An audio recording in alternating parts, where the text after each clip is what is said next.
Hello everyone.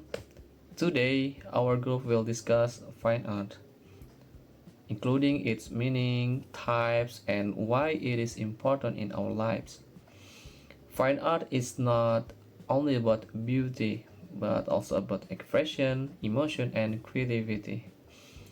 Okay, let's start with painting. Okay, Wildan, thank you. Painting is one of the most popular forms in fine art. It uses color, texture, and technique to express ideas or emotion.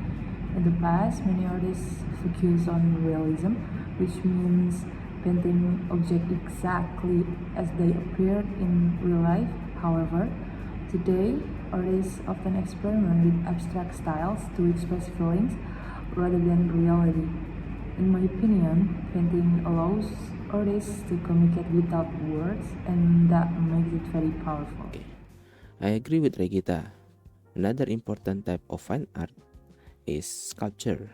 Sculptures are usually made from material such as stone, metal, or wood.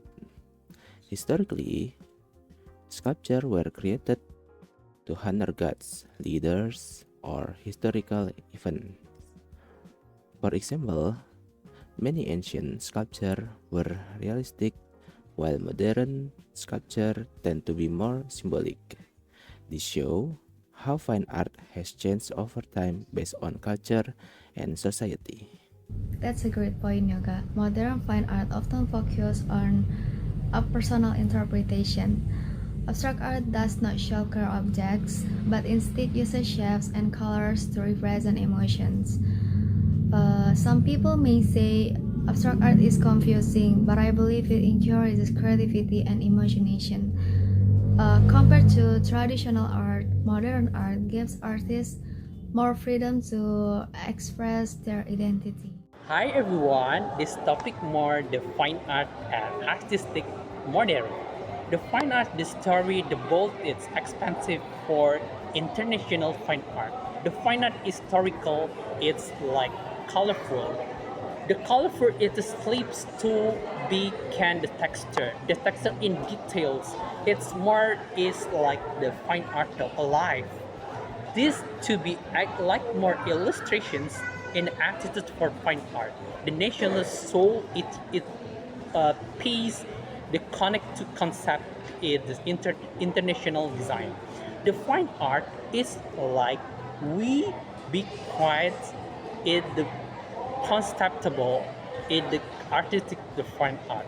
The color palette is fine art is like illustration. It's a culture to be fine art. Okay, that to be acknowledged. It's like the fine art. Thank you so much. Thank you everyone. In conclusion, fine art includes many forms such as painting, sculpture, and abstract art. Each form has its own value and purpose. Fine art is not about appearance, but also about meaning, history, and expression. We hope this discussion helps you understand fine art more deeply. Thank you for watching.